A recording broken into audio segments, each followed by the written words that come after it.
Hold down, man, suitcase this, my cell phone and my charger, don't walk with a limp. Get it knocked off or missing, you gon' get it. Next time I see you ass, you gon' leave airless. Everybody, you already know, man, Kid Fraud TV, welcome back in the building. Y'all hit that like and subscribe button. Make sure you hit that notification bell so you can be notified first. Like and share. Alright, so, for the most part, y'all seen the thumbnail, whatnot.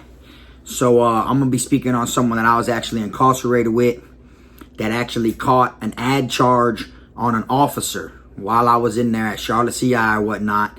And he's actually in there right now serving the time that they charged him on his new charge.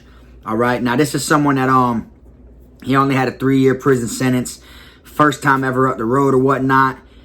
And they basically, you know, they set him up or whatever for the okie doke, and he actually he came home after doing his first bid.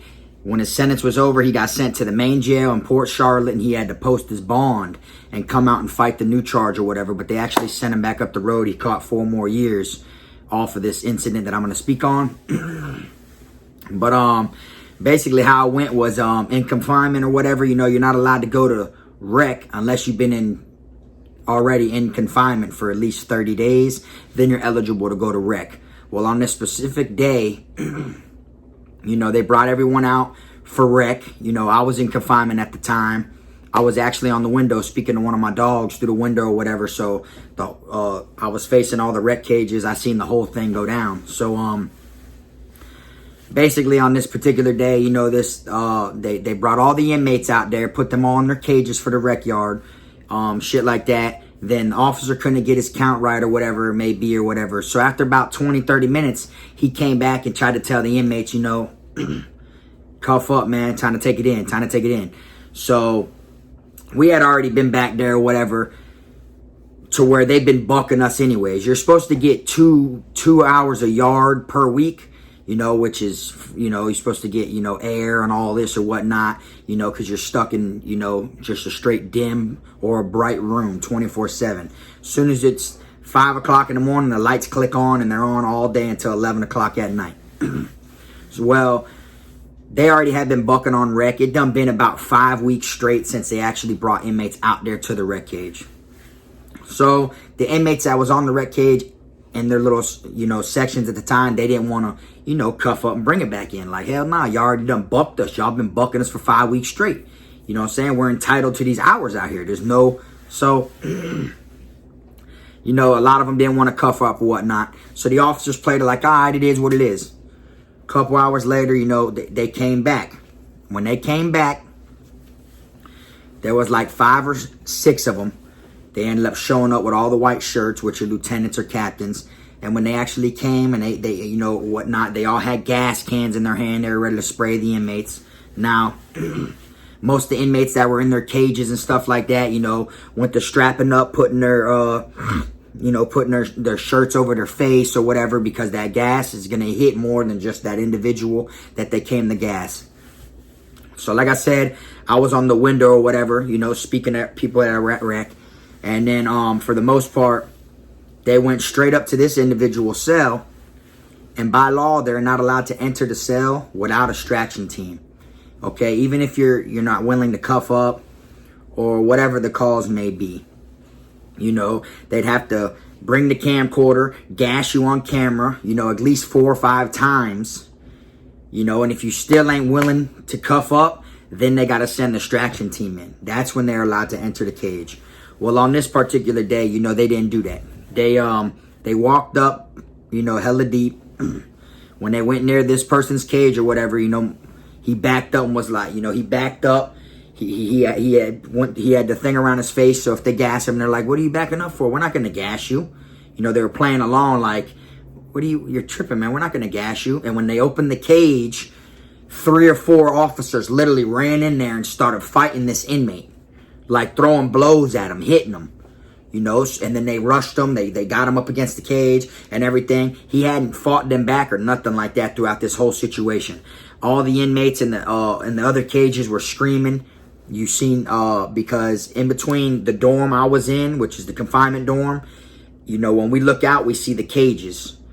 behind the cages is the parking lot where the VP, the visitation, actually comes, you know, the everyone's loved ones and shit like that. So a lot of them were leaving VP on that day, you know, because it was the weekend that this happened on, you know. So when they were leaving or whatever, a bunch of inmates are screaming, they're killing inmates, they're killing inmates, trying to get them people's attention that were actually leaving, you know, from seeing their, you know, their loved one. So it kind of got a little convulsion or whatever. A bunch of family members were over there standing there. You know, they wanted to pull their phone out. They wanted to call the cops on the officers. They didn't know what was going on. All they heard them saying is, they're killing inmates, they're killing inmates. You know, it didn't literally do nothing. Like, the people that were in the parking lot actually froze up and then didn't call or didn't do nothing. Now, when they were beating him, they ran in there. That was against what they're supposed to do. They're not supposed to run in there like that. He was not cuffed up. They ran in there and started beating him. Eventually, as they get him, they cuff him. As they're getting him out of the cage or whatever, he finally headbutted one of the officers. You know, when he headbutted one of the officers, he knocked the officer's tooth dead out.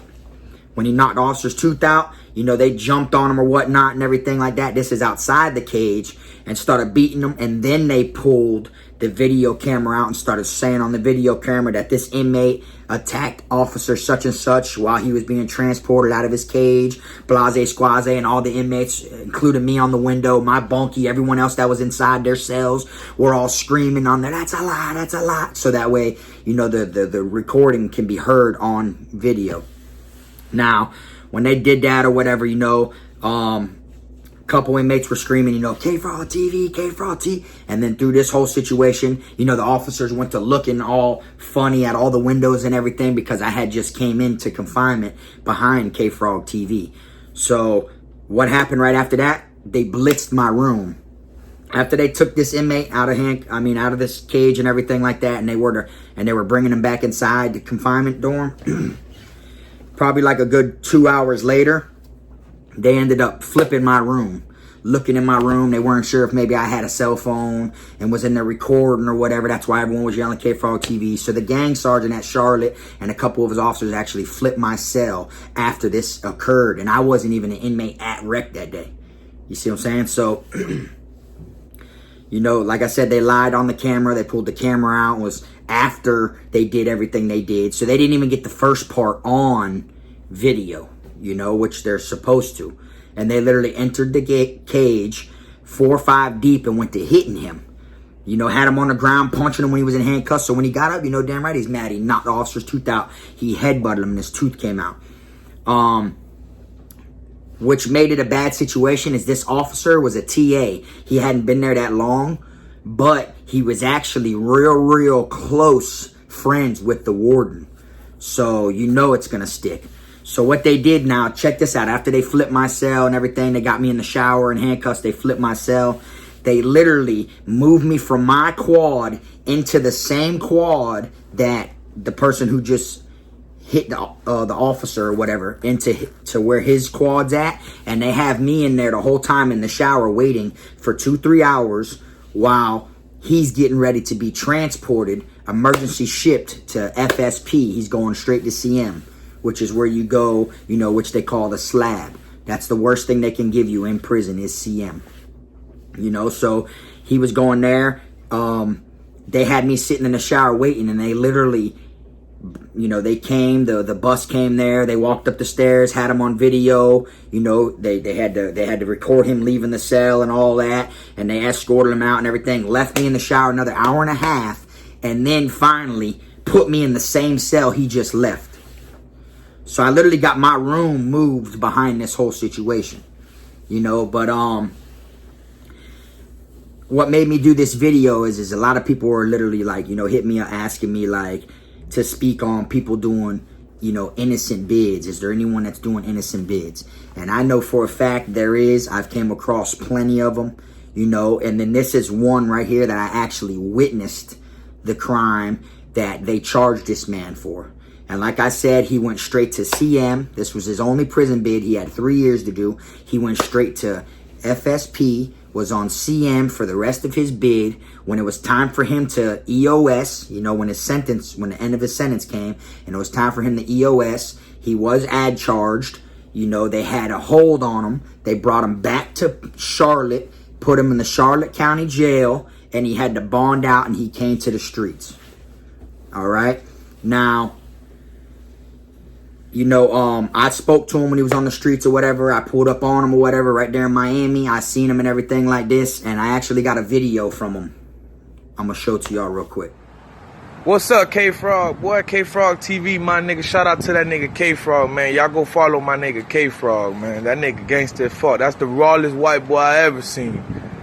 That cracker that's slinging that iron in prison, on the street, wherever. That cracker on that. That's one white boy I could see. Out of 100, that's one of them that's gonna ride. Now, that was a video of him as he touched down and was out on bond for the charge that he is up the road right now, serving a whole nother 4 years behind. You know, these officers hit him with a battery on an officer or whatever, and it did stick. And me and a handful of other inmates were actual witnesses, you know, that it's a bullshit charge that they put on this individual. You know, like I said, you know, he's got kids on the streets or whatever. He's literally up the road right now doing a couple more years behind the bullshit paperwork that these officers put on him. You get what I'm saying? Like, don't get me wrong. Was he wrong, you know, for headbutting the officer? They probably look at it like, yeah, he should have never hit the officer. At the same time, it doesn't even have to, you don't even look at it from that perspective. You look at it how they entered the cage. If they never would have entered the cage, he never would have been able to headbutt them officers. If you look at it like that. If they weren't, and then if they entered the cage in a different tactic, you know, it never would have led to what it was. You get what I'm saying? You're only human and you're a man before everything. And I say this all the time. You know, how many blows can you take with your hands cuffed behind your back to where you just say fuck it and you just try to head something but something, you know, like that's for anybody, you know, who's really gonna, you know, sit there and just keep taking these hits, and they're literally beating you on the house. Just because they didn't like you as an individual, who you were, how you used to make fun of officers every time they came through or whatever, you know, whatever it may have been, the reason that they didn't like him. You know, what it is they wanted to use him to make an example out of all the other inmates that didn't want to cuff up on that day. They figured we'll go in here and beat this one inmate, and when we beat him, the other ones will want to cuff up. And when that's exactly what ended up happening, you know. But that man literally, you know, that was some fuck shit. So that man literally caught a charge behind this. And it actually came home, got to see his kids and his old lady or whoever it was while fighting the charge on the streets of what he was charged with while in there, you know. And then, you know, he ended up catching 4 years behind it. So now he is up the road right now, back in there in the jungle. I'm not sure what camp he's at this very second, but he is back in there at the jungle, you know, with his life at risk every day. Not only is it at risk due to the fact that you was incarcerated in prison alone, where it's violence and there's shit going on 24/7, but you're actually in there now for battery on an officer. So that makes you a target towards the officers as well. Any camp you touch down on, they know who you are. They see your file before you even get there, and they know, oh, we got that cop hitter, the one that likes to beat on police officers. And it really wasn't that type of situation. That's what they made it turn out to be.